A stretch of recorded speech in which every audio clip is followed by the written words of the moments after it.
We do in seemingly every single show, it seems like, let's talk about another player that is potentially breaking out. Kristaps Porzingis, since the All-Star break, has been fantastic. Up near 26 points per game, over 11 rebounds, shooting nearly 48% from the field and nearly 40% from three-point range in 5 games. And the question is this going to be the version of Kristaps Porzingis that they're going to get for the rest of the season? And if so, does that make them a dangerous potential Western Conference Finals sleeper team?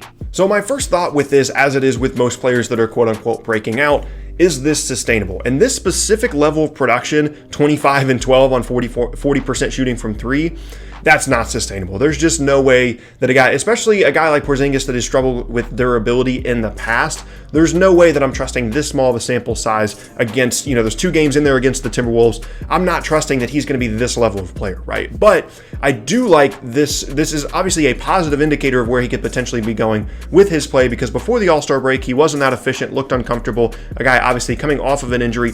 And maybe this is a sign that having that rest, having that break allowed him to kind of rejuvenate himself and is now going to be, like a 20-9 guy shooting 37-38% from three-point range. And if that's the version of Kristaps Porzingis that this team is getting, things become a lot more interesting moving forward now for Dallas. As Luka Doncic begins to get more healthy, as Porzingis begins to get more comfortable, this team is one that can definitely cause some matchup issues. And the first team that I think about here is potentially the Houston Rockets, because Porzingis is someone that can stay on the floor against those smaller lineups, in my opinion at least, against the Rockets. He's not going to be the quickest guy, but he can check somebody off the ball, he can protect the rim, and then offensively, he's going to be a huge issue, because it's not like this guy is a 6'10 center that, PJ Tucker can kind of bang around with.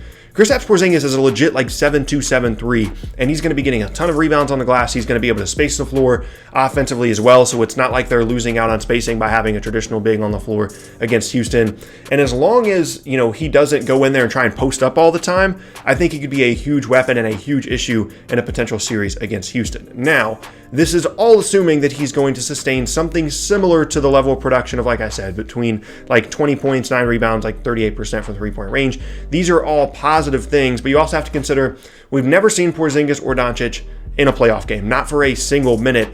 And it's going to be interesting to see how they handle that, how their games potentially adjust, how efficient Doncic can or cannot be in a playoff setting, because he does take on so much offensive responsibility for this team, and the durability of both of those players, with Doncic having multiple ankle injuries throughout this season and Porzingis never really being the most durable player. So these numbers that we're going by here are definitely encouraging, and I'm intrigued by this team as they're potentially creeping up the standings. They could even maybe snag the 4 seed before the season is over, which would make things even more interesting in the Western Conference. But if this is a team that's like a 6 or a 7 seed and they're playing Denver or Houston in the first round, that is a wildly interesting playoff matchup for me, made only more interesting by the fact that Kristaps Porzingis is really starting to put it together, it looks like.